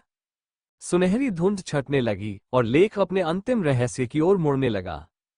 आप अब इरादे को देख सकते हैं, लेकिन इरादा भी आपको देख रहा है। क्या आप वैसे ही बने रहेंगे, या फिर उन्हीं सच्चाइयों द्वारा आपका पुनर्लेखन किया जाएगा जिन्हें आप समझने का दावा करते हैं? कोडेक्स ने चेतावनी दी और फिर से खाली हो गया, क्योंकि इसने लियो को सोचने के लिए एक गंभीर चेतावनी दी थी। क्या मैं जिस इरादे को देखता और महसूस करता हूं, उसी से मेरा व्यक्तित्व बदल जाएगा? उसने सोचा, जब वो इस बारे में सोच रहा था कि उन दो प्रेमियों की कहानी को जानने के बाद उसे उन्हें मारने का थोड़ा सा पछतावा क्यों हुआ, जबकि उससे पहले उसे कुछ भी महसूस नहीं हुआ था। उसके लिए उन लोगों को मारना आसान था जिनसे उसका कोई लगाव नहीं था या जिनकी कहानी वह नहीं जानता था। लेकिन अगर भविष्य में उसे उन सभी लोगों की यादों का एक हिस्सा दिखाया जाए जिन्हें उसने मारा था, तो शायद वह उन्हें मारने के प्रति इतना उदासीन न रहे। बाद में देखेंगे कि इसका मुझ पर क्या असर होता है। अभी सबसे जरूरी है बाकी 3 इंटेंट कॉर्ड्स को समझना और ट्रांसेंडेंट टियर में प्रमोशन पाना। लियो ने जेल से भागते हुए खुद को याद दिलाया। वह चार्ल्स के साथ अपनी प्रगति साझा करने और बाकी इंटेंट कॉर्ड्स को समझने की योजना बनाने के लिए उत्सुक था। अध्याय 597, काली मंशा पर महारत हासिल करने का अभिशाप। जुपिटर सैन्य अड्डा। कुछ मिनट बाद, क्या तुमने एक साथ 3 तीव्र रंगों को देखा? चार्ल्स ने अविश्वास से अपने बाल पकड़ते हुए पूछा। उन्होंने कभी किसी ऐसे व्यक्ति के बारे में नहीं सुना था जो एक साथ 3 रंगों को समझ सके, क्योंकि आमतौर पर किसी एक रंग को समझने में दशकों लग जाते हैं, उसके बाद ही कोई उसके मूल भाव को समझ पाता है। फिर भी लियो किसी तरह उनमें से 3 को एक साथ महसूस करने में कामयाब रहा था। यह अच्छा है, ये बहुत अच्छा है, इससे हमारी कई समस्याएं हल हो जाती हैं, उसने लियो को प्रोत्साहित करते हुए कहा। और फिर वह इस बात पर विचार करने लगा कि लियो को उन 3 शेष आश्रय कड़ियों को समझने में कैसे मदद की जाए जिनकी उसे अपनी महारत पूरी करने के लिए अभी भी कमी थी। काला रंग, मैं आपको इसे समझने में मदद करूंगा। काला रंग सबसे आसानी से समझ में आने वाला भावार्थ है, और यदि आपने लाल, नीला, मैरून और गुलाबी रंग देखे हैं तो मुझे यकीन है कि काले रंग को समझने में आपको कोई प्रयास नहीं करना पड़ेगा। तो चलो काले रंग की चिंता न करें।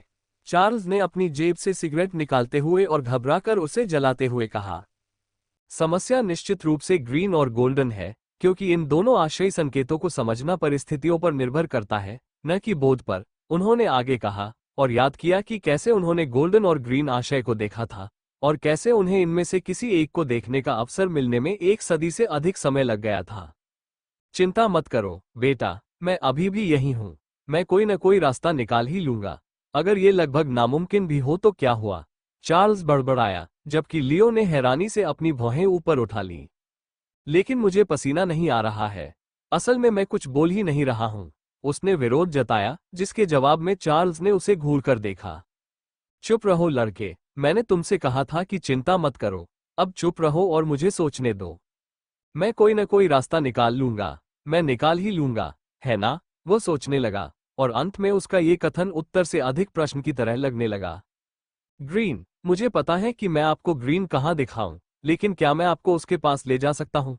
और क्या मैं आपको उसकी असली हालत बता सकता हूँ? चार्ल्स ने निराशा में सिर हिलाते हुए सोचा। एक तरफ वो यह अच्छी तरह जानता था कि लियो को ग्रीन इंटेंट कहाँ दिखाना है, क्योंकि उसका एक पुराना दोस्त ग्रीन इंटेंट कॉर्ड्स का सबसे बड़ा स्रोत था जो उसने अपने जीवन में कभी देखा था। हालांकि दूसरी ओर उसे इस बात का यकीन नहीं था कि उसे अपने दोस्त की असली हालत के बारे में लियो समेत किसी को भी बताने की इजाजत है या नहीं। फैसले फैसले खैर, बाकी फैसले मैं बाद में ले लूंगा। पहले मुझे आपको ब्लैक को समझने में मदद करने दीजिए।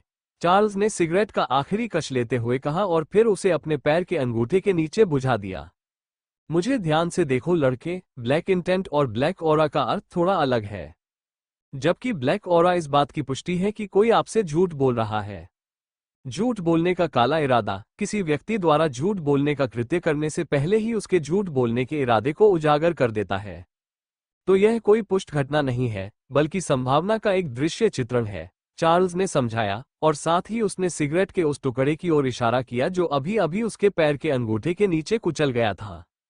जीवन शक्ति का कुछ अंश ग्रहण करो और मुझसे पूछो कि क्या मैंने सिगरेट का वो टुकड़ा अपने पैरों के नीचे कुचला था या नहीं। उन्होंने निर्देश दिया, और लियो ने उनके निर्देश का पालन करते हुए पहले अपनी आंख के पिछले हिस्से में जीवन शक्ति का एक छोटा सा अंश ग्रहण किया, फिर चार्ल्स से प्रश्न पूछा, कमांडर, क्या आपने सिगरेट का टुकड़ा अपने पैरों के नीचे बुझाया था?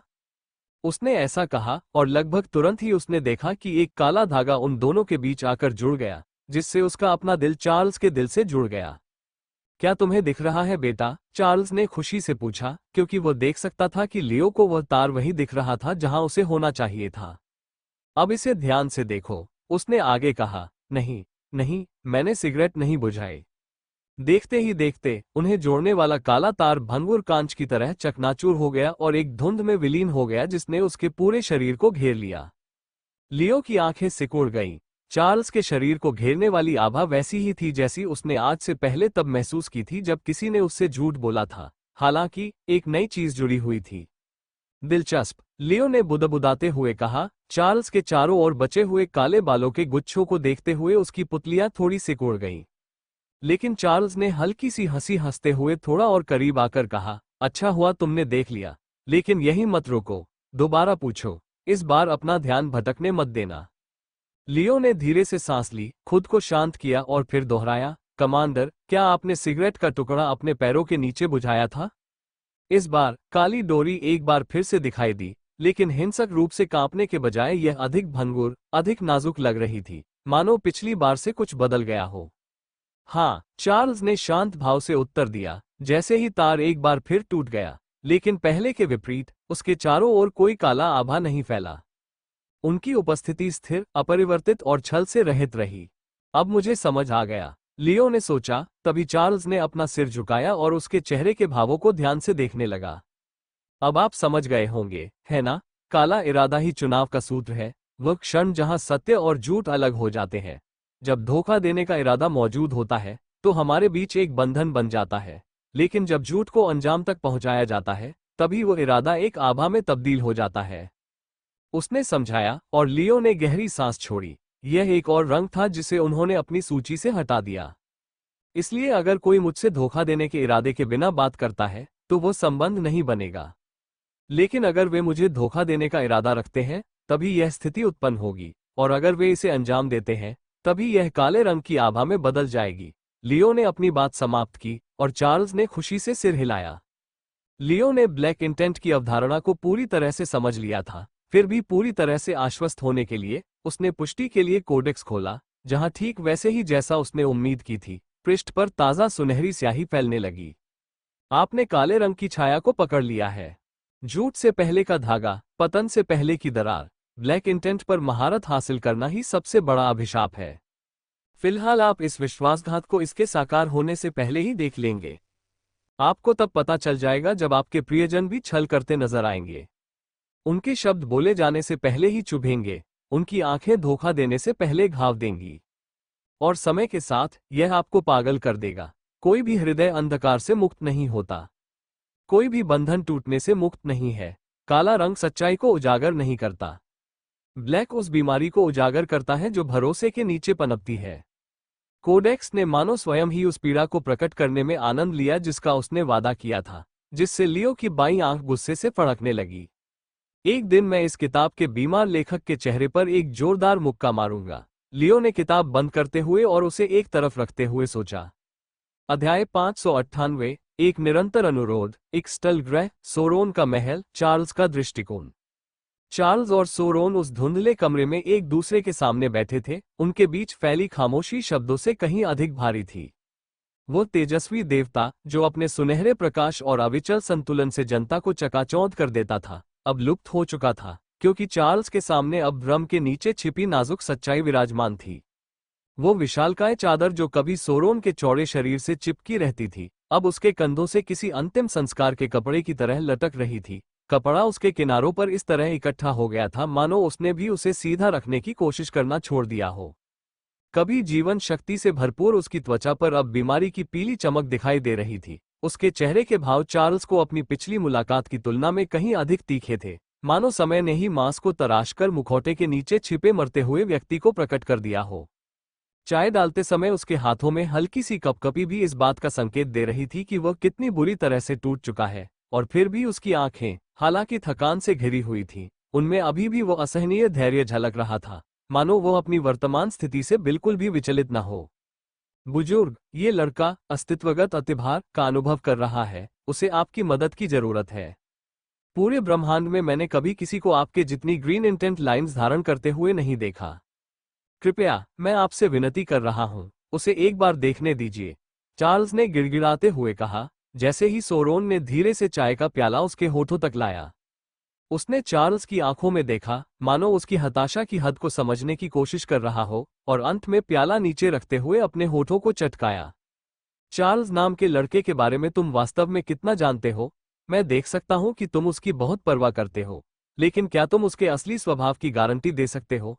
सोरोन ने पूछा, और चार्ल्स ने सवाल सुनकर भौहें चढ़ा ली। सोरोन ने जिस तरह से प्रश्न पूछा, उससे स्पष्ट था कि वह कुछ ऐसा जानता था जो चार्ल्स को नहीं पता था, और इसलिए वह जानबूझकर उसे असफल करने की कोशिश कर रहा था। उसने क्या किया? चार्ल्स ने पूछा, जिस पर सोरोन ने कंधे उचकाकर बात को टाल दिया।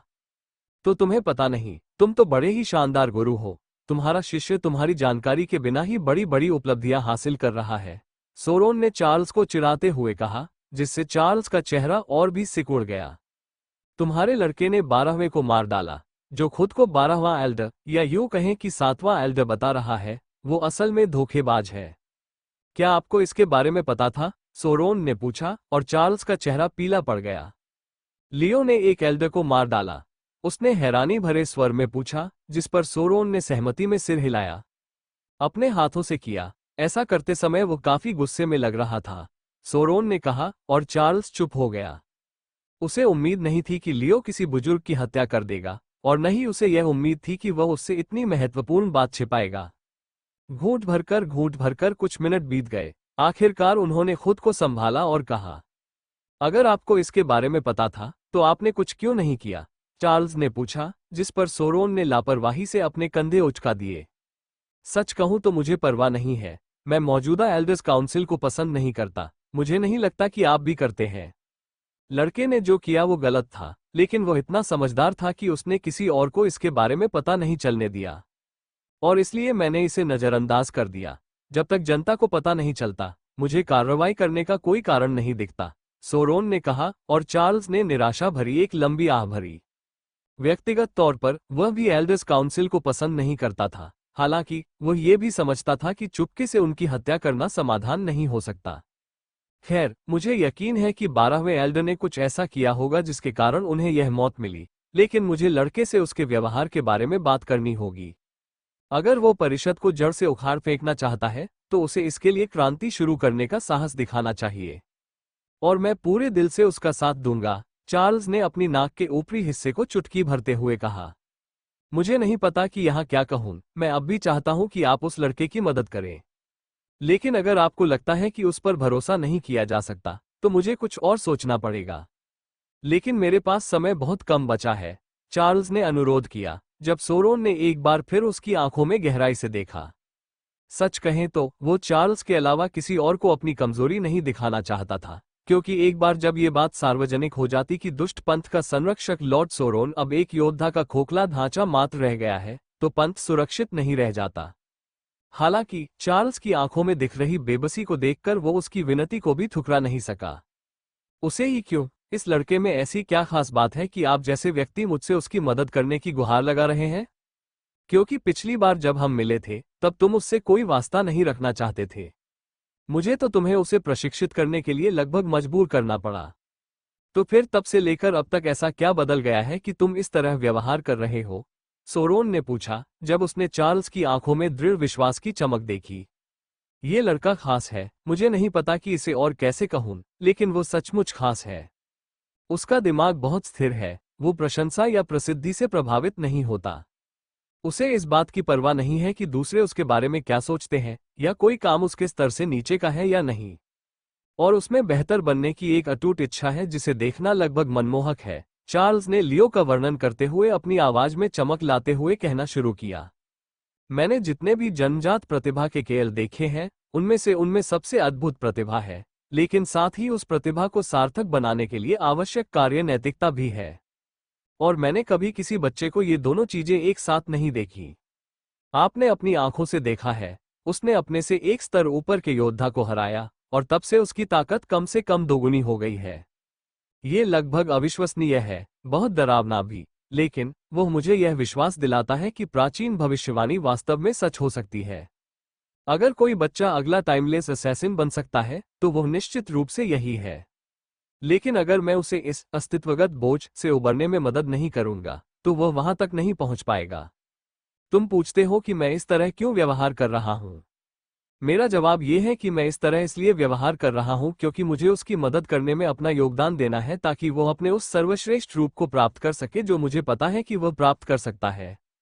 तुम मर रहे हो बूढ़े आदमी, और मैं कभी भगवान नहीं बनूंगा। मुझे पता है कि आप एक ही बच्चे पर अपनी सारी उम्मीदें टिकाने वाले व्यक्ति नहीं हैं। और मुझे पता है कि आप उस भविष्यवाणी पर इस तरह विश्वास करते हैं जैसे वह एक अटल सत्य हो। लेकिन मेरे लिए वही आपका एकमात्र उपयुक्त विकल्प है। यदि आप अगले 200 वर्षों तक टिके रह सकते हैं, मुझे पता है कि मैं उसे उतने ही समय में भगवान बना सकता हूं, चार्ल्स ने जवाब दिया, जिस पर सोरोन हंस पड़ा। तुम तो बिल्कुल नर्म दिल हो गए हो, मूर्ख। मैंने कभी सोचा भी नहीं था कि तुम अपने अलावा किसी और की इतनी परवाह करोगे, सोरोन ने कहा, और चार्ल्स इस टिप्पणी पर थोड़ा शर्मा गया। वो जानता था कि इस समय उसकी बातें एक ऐसे जुनूनी शिक्षक की तरह लग रही हैं जो अपने छात्र की बहुत परवाह करता है, लेकिन वास्तव में वो इतना ही हताश महसूस कर रहा था। वो किसी भी कीमत पर लियो की मदद करना चाहता था, और इसके लिए वो सोरोन से भीख मांगने को तैयार था। ठीक है, मेरे पुराने दोस्त, अगर आप उनके बारे में इतना अच्छा सोचते हैं, तो मैं आपका अनुरोध अस्वीकार नहीं करूंगा। हालांकि मैं यह मान करता हूं कि आप उसे मेरे सामने लाने से पहले उसे शिक्षित करें, और यह भी कि आप उसके अपराधों के लिए उसका सामना करें। हो सकता है मैंने एक हत्या को नजरअंदाज कर दिया हो, लेकिन उसे ये जरूर बता देना कि मैं दूसरी हत्या को अनदेखा नहीं होने दूंगा, सोरोन ने कहा, और चार्ल्स उसकी सहमति देखकर मुस्कुरा उठा। धन्यवाद बूढ़े आदमी, मैं तुम्हें इसका पछतावा नहीं होने दूंगा। अध्याय 599 टकराव। कुछ घंटों बाद प्लेनेट जुक्स्टा कमांडर चार्ल्स का कार्यालय लियो के दृष्टिकोण से। तंग दफ्तर में चार्ल्स के सामने बैठे लियो को उन दोनों के बीच तनाव का गहरा एहसास हो रहा था। सैन्य कमांडर सामान्य से कहीं अधिक गंभीर दिख रहे थे। चार्ल्स की निगाहें तीक्ष्ण और अविचल तीव्रता से उस पर गड़ी हुई थीं, मानो दिखावे की हर परत को उतार फेंक रही हो। यहां तक कि लियो को ऐसा महसूस हो रहा था जैसे उसकी आत्मा का सार उसके सामने उजागर हो गया हो, मानो उस व्यक्ति की आंखें ही कह रही हो, मैं जानता हूं तुमने क्या किया है, और मैं जानता हूं कि तुम क्या छिपाने की कोशिश कर रहे हो। क्या हुआ कमांडर, आप मुझे इस तरह क्यों देख रहे हैं? लियो ने आखिरकार शांत लेकिन सतर्क स्वर में पूछा। चार्ल्स ने जानबूझकर अतिशयोक्ति करते हुए अपनी आंखें घुमाईं, हालांकि बोलते समय उसकी आवाज धीमी और कर्कश थी। लड़का, वो थोड़ा आगे की ओर झुका, उसकी उपस्थिति का भार पूरे कमरे में महसूस हो रहा था। तुमने 12वें एल्डर की हत्या क्यों की? लियो की आंखें चौड़ी हो गईं, उसकी धड़कन तेज हो गई और उसके चेहरे पर अविश्वास के भाव छा गए। उसे बिल्कुल भी अंदाजा नहीं था कि चार्ल्स को सच्चाई का पता कैसे चला, और उस पल उसे एहसास हुआ कि अब उसके पास झूठ बोलने का कोई रास्ता नहीं बचा है। स्नैप, उसके शरीर से एक काली, इरादे से भरी डोर निकली, जो अंतरिक्ष में रेंगती हुई चार्ल्स से बंध गई। ये बंधन भारी और घुटन भरा था। चार्ल्स ने और भी ध्यान से देखा, उसकी निगाहों की तीक्ष्णता उसे सच के अलावा कुछ भी बोलने से रोक रही थी। तो तुम्हें पता चल गया, है ना? लियो ने आखिरकार बुदबुदाते हुए कहा, मानो उसने कोई बोझ उतार दिया हो। हाँ, मैंने 12वें एल्डर को मार डाला। मैंने ऐसा इसलिए किया क्योंकि उसने मेरे परिवार के साथ बुरा बर्ताव किया था। वही वो व्यक्ति है जिसने मेरे भाई को कोमा में डाला और फिर बेशर्मी से उसकी यादों को बदल दिया ताकि सारा दोष लाल सेना पर मढ़ा जा सके। मेरे पिता की एक आंख की रोशनी चली जाने और मेरी मां को पिछले कुछ महीनों से अनगिनत बुरे सपने आने के लिए वही जिम्मेदार है। उस आदमी ने मेरे परिवार को दुख और तकलीफ के सिवा कुछ नहीं दिया, और उसे इसका कोई अफसोस नहीं था। उसे मरना ही था, कमांडर। उसने हमें जो कुछ भी झेलने पर मजबूर किया, उसके बाद उसे मरना ही पड़ा। चार्ल्स ने लियो की आभा का ध्यानपूर्वक अध्ययन किया। उसकी आंखों में हर उस रंग की झलक में सच्चाई की परख करने के लिए सिकुड़न पैदा हुई जो उससे निकल रही थी। फिर उसने हल्के से सिर हिलाया। सोरन को सब पता है, चार्ल्स ने अंत में गंभीरता से कहा। वो एल्डर्स और ड्रैगन्स के जीवन पर नजर रखता है। अगर उनमें से किसी की मृत्यु हो जाती है तो उसे तुरंत पता चल जाता है। तुम्हारा छोटा सा कारनामा उसकी नजर से नहीं बचा। लियो ने बस कंधे उचका दिए, उसकी आंखों में अवज्ञा की आग जल रही थी। ओह, मुझे पता था कि उसे पता चल जाएगा। 12वें एल्डर ने स्वयं मरने से पहले मुझे चेतावनी दी थी कि अगर मैंने उसे मार डाला तो सोरोन मुझे दंडित करेगा। लेकिन फिर भी तुमने ऐसा किया? चार्ल्स ने आश्चर्य भरे लहजे में पूछा। हाँ, मैंने फिर भी कर दिया। मैं उस कमीने को जिंदा नहीं रहने देने वाला था जिसने मेरे परिवार को इतना दुख दिया। मुझे जोखिम पता था, लेकिन मैंने उसे मारना चुना क्योंकि यही सही था। मैं कोई पागल नहीं हूं, लेकिन इतनी मेहनत करने, इतना ताकतवर बनने का क्या फायदा अगर मैं अपने परिवार का बदला ही नहीं ले सकता? लियो ने कहा। उसके शब्द तीखे लेकिन स्थिर थे, जबकि चार्ल्स के होंठ सहमति और चेतावनी के बीच कुछ भाव लिए ऊपर की ओर मुड़े। हर समस्या का कोई न कोई हल होता है, बेटा, और हत्या सभी समस्याओं का समाधान नहीं है। ऐसे कृत्य तथाकथित नायक के लिए अशोभनीय है।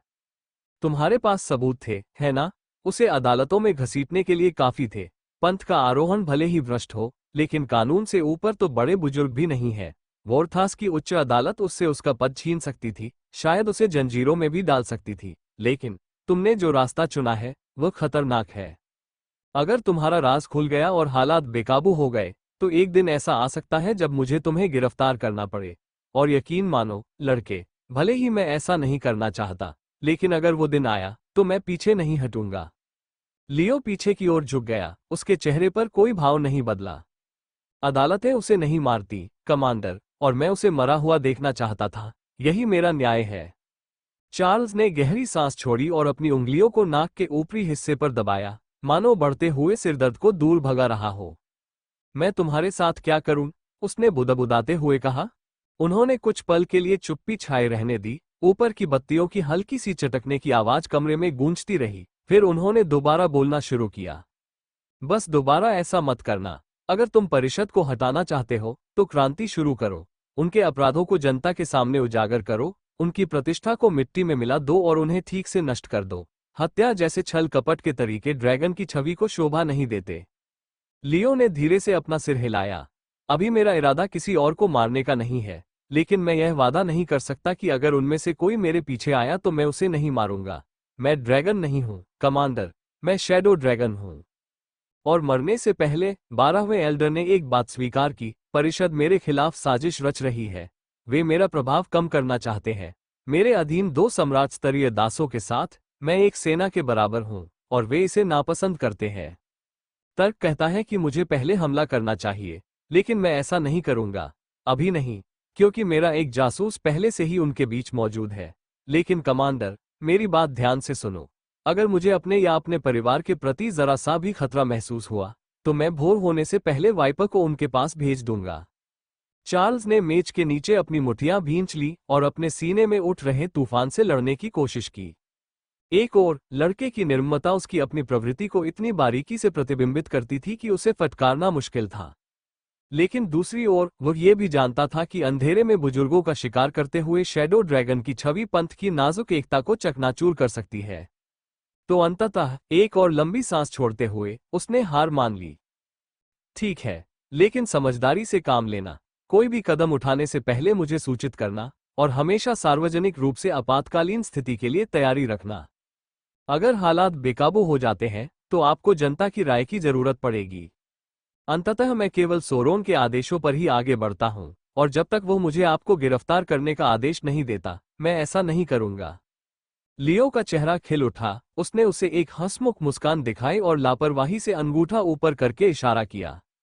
समझने के लिए धन्यवाद, कमांडर, उसने कहा, और चार्ल्स ने एक बार फिर अपनी नाक पकड़ ली।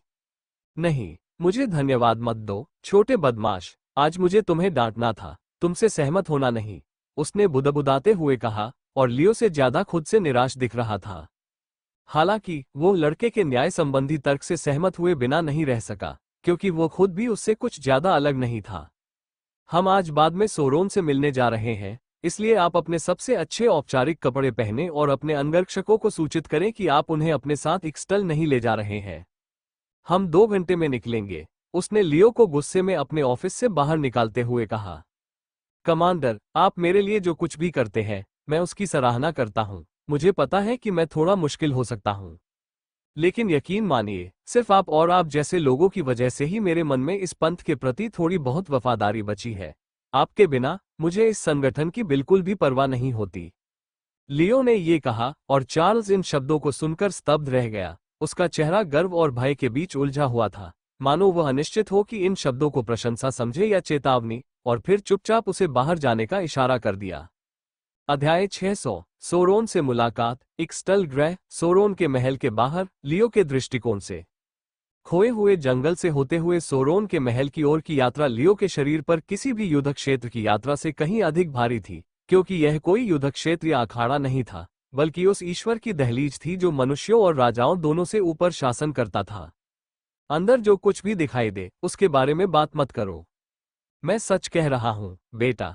इसके बारे में किसी और से बात मत करना, अपनी मां से भी नहीं।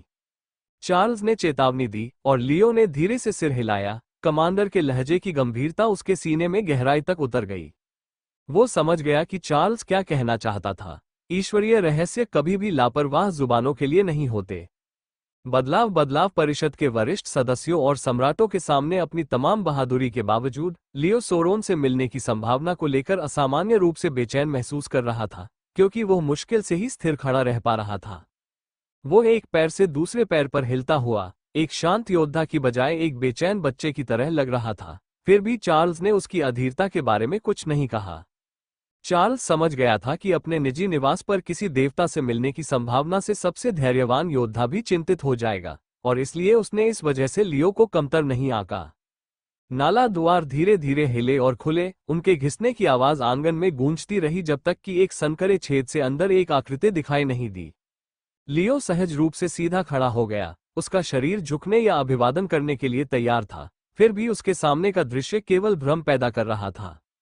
दरवाजे पर एक कमजोर सा आदमी दिखाई दिया। उसके पतले शरीर पर उसके वस्त्र ढीले लटके हुए थे, कंधे झुके हुए थे मानो वो अदृश्य भार ढो रहा हो। उसकी त्वचा पीली और धुंधली रोशनी में लगभग पारदर्शी लग रही थी। जब वो दरवाजे से टिककर खड़ा था तो उसके हाथ हल्के से कांप रहे थे, और उसकी सांसें उथली हो रही थीं। उसकी छाती का हर उठना और गिरना ऐसा लग रहा था मानो वो उसका आखिरी पल हो। लियो ने पलकें झपकाईं, वो छवि उसके दिमाग में अंकित स्मृति से बुरी तरह टकरा गई। उसे याद आने वाला सोरोन कोई मुरझाया हुआ शरीर नहीं था, बल्कि वो अब तक का सबसे राजसी योद्धा था जिसे उसने कभी देखा था। चौड़े कंधों वाला और प्रभावशाली, जिसकी आंखें ऐसी शक्ति से चमक रही थीं जो उसके आसपास की हवा को मोड़ने में सक्षम प्रतीत होती थी। इसके विपरीत यह आदमी एक नौकर जैसा दिखता था, उस तरह का गुमनाम परिचारक जिससे फर्श साफ करने और चाय बनाने की उम्मीद की जाती है। लेकिन इससे पहले कि लियो कुछ पूछने के लिए अपना मुंह खोल पाता, चार्ल्स ने अपना सिर नीचे कर लिया और पूरी श्रद्धा के साथ झुक गया। उसकी पीठ वास्तविक आदर में झुकी हुई थी। ये बात समझ आते ही लियो का गला भर आया। चार्ल्स कभी किसी नौकर के सामने नहीं झुकेगा। दरवाजे पर खड़ी ये दुर्बल, नाजुक आकृति सोरोन के अलावा और कोई नहीं थी, जो आरोहण पंथ का रक्षक था। वह देवता जो 2 सहस्राब्दियों से पंथ की शक्ति के शिखर पर विराजमान था। लियो की आंखें चौड़ी हो गईं क्योंकि उसने अपने सामने की छवि को अपनी स्मृति में बसी किंवदंती से मिलाने की कोशिश की, और जैसे ही एक सच्चाई स्पष्ट हुई, उसकी धड़कन तेज हो गई। सोरोन बीमार था और उस पंथ में शायद ही किसी और को इस बारे में पता था। उनकी पहली प्रतिक्रिया अविश्वास की थी, फिर भी जब चार्ल्स ने झुकना जारी रखा तो लियो ने बिना किसी झिझक के उनका अनुसरण किया और सम्मान में अपना सिर गहराई से झुका लिया। सोरोन के पीले होंठ हल्के से सिर हिलाए, उनकी आवाज नर्म लेकिन स्थिर थी। कृपया अंदर आइए। दरवाजे और चौड़े खुल गए और वे दोनों उसके पीछे पीछे महल में चले गए। हवा में रासायनिक जड़ी बूटियों और तांबे की एक घनी गंध फैली हुई थी, भारी और अजीब सी, मानो उस घर की हर दीवार ने वर्षों के प्रयोगों और पीड़ा को सोख लिया हो। सोरोन के कदम धीमे थे, उनके विशालकाय वस्त्र पत्थर के फर्श पर हल्के से घिसट रहे थे, फिर भी उन्होंने खुद को एक ऐसी गरिमा के साथ पेश किया जिसे कमजोरी भी छीन नहीं सकती थी। वो उन्हें एक साधारण बैठक कक्ष में ले गया जहां एक छोटी सी मेज पहले से ही सजी हुई थी, और एक हल्के इशारे से उसने लियो और चार्ल्स को बैठने के लिए आमंत्रित किया। बैठो बैठो। वे दोनों धीरे धीरे बैठे, और बैठते ही कांपते हाथों से सोरोन ने भाप निकलती हुई केतली की ओर हाथ बढ़ाया और सावधानीपूर्वक 2 चीनी मिट्टी के कपों में चाय डाली। उसकी पकड़ अस्थिर लेकिन सटीक थी, मानो वह अपने शरीर को केवल इच्छाशक्ति का पालन करने के लिए मजबूर कर रहा हो। टिप टिप उन्होंने कपों को धीरे से उनके सामने रखा, फिर अपने लिए एक कप डाला, साथ ही अपने वस्त्र की तहों को ठीक किया और उनके सामने वाली सीट पर बैठ गए। वो एक बूढ़े व्यक्ति की तरह बेंच पर बैठते हुए कराह उठा, फिर उसने एक सच्ची मुस्कान दिखाई।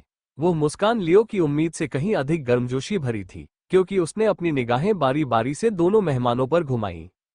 कृपया, यह एक विशेष मीठी बियर है जिसे मैंने खुद बनाया है। मुझे उम्मीद है कि आपको ये पसंद आएगी। उन्होंने चार्ल्स को प्रोत्साहित किया, जिन्होंने पहले एक घूंट लिया और फिर लियो ने भी उनका अनुसरण किया। घूंट भरकर यह चाय लियो ने पहले कभी नहीं चखी थी। जीभ पर मीठी और मुलायम थी, फिर भी उसमें एक सूक्ष्म तीखापन था जो उसके गले से नीचे उतरते हुए गर्मजोशी से उसके सीने में समा गया और उसके शरीर के हर अंग में इस तरह फैल गया मानो जीवन ही उस पेय में समा गया हो। ये स्वादिष्ट था, साधारण बारीक पत्तियों या दुर्लभ मसालों की तरह नहीं, बल्कि एक ऐसे तरीके से जो लगभग पवित्र सा लगता था, मानो उस तरल में सोरोन के सार का कोई अंश समाया हो। इसकी गर्माहट लियो के शरीर में फैल गई, लंबी यात्रा की थकान को दूर कर दिया, मांसपेशियों से तनाव का भार पिघला दिया और उसकी इंद्रियों को एक ऐसी स्पष्टता से तेज कर दिया जो अस्वाभाविक सी लगती थी। इस महल में कदम रखने के बाद पहली बार उसे लगा कि उसका मन शांत हो गया है, उसके विचार ऐसे व्यवस्थित हो रहे हैं जैसे तलवारें अपनी जगह पर सरक रही हों। आगे जो भी बातचीत होने वाली थी, उसे एहसास हुआ कि वह उसका सामना करने के लिए उतने ही तेज और स्थिर मन से तैयार था, मानो उसने कई दिनों तक ध्यान किया हो।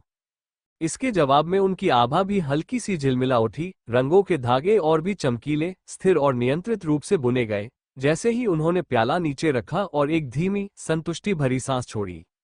ये अद्भुत है, लियो ने धीरे से स्वीकार किया। उसकी आवाज में कोई बनावटीपन नहीं था, केवल सच्चाई थी, क्योंकि सोरोन की मुस्कान और गहरी हो गई और उसकी थकी हुई आंखों में गर्व और उदासी के बीच कुछ चमक दिखाई दी। मेरे पिता ने इस चाय को बनाने के लिए आवश्यक जड़ी बूटियों की खोज तब की जब वे एक गैर माना ग्रह पर अभियान पर थे। मैं और मेरा भाई बचपन में इसे अक्सर पीते थे। ये मेरे लिए एक खास चाय है, सोरोन ने कहा। लियो ने उसकी ओर देखा, फिर चार्ल्स की ओर देखा जो बातचीत शुरू करने के लिए उत्सुक लग रहा था। चाय अच्छी है, चार्ल्स ने आखिरकार कहा, अपना कप सावधानी से नीचे रखते हुए, हालांकि उनके लहजे में एक आदेश का भाव झलक रहा था। लेकिन हम अभी यहाँ इसके लिए नहीं आए हैं, है ना? उसकी निगाहें सोरोन पर मजबूती से टिक गईं, और महल में प्रवेश करने के बाद पहली बार लियो ने माहौल में बदलाव महसूस किया। सहज गर्माहट कुछ अधिक गंभीर भावना में बदल गई। जब आप तैयार हों तो कृपया उन्हें दिखाएं, लॉर्ड सोरोन।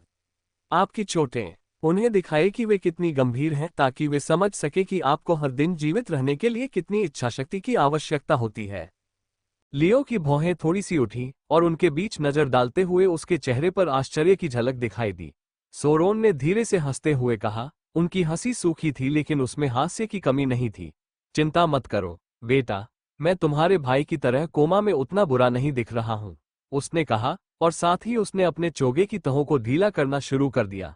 भारी कपड़ा उसके कंधों से नीचे सरक गया क्योंकि उसकी कमजोर उंगलियों ने उसे खींचकर खोला और उसके नीचे छिपी सच्चाई सामने आ गई।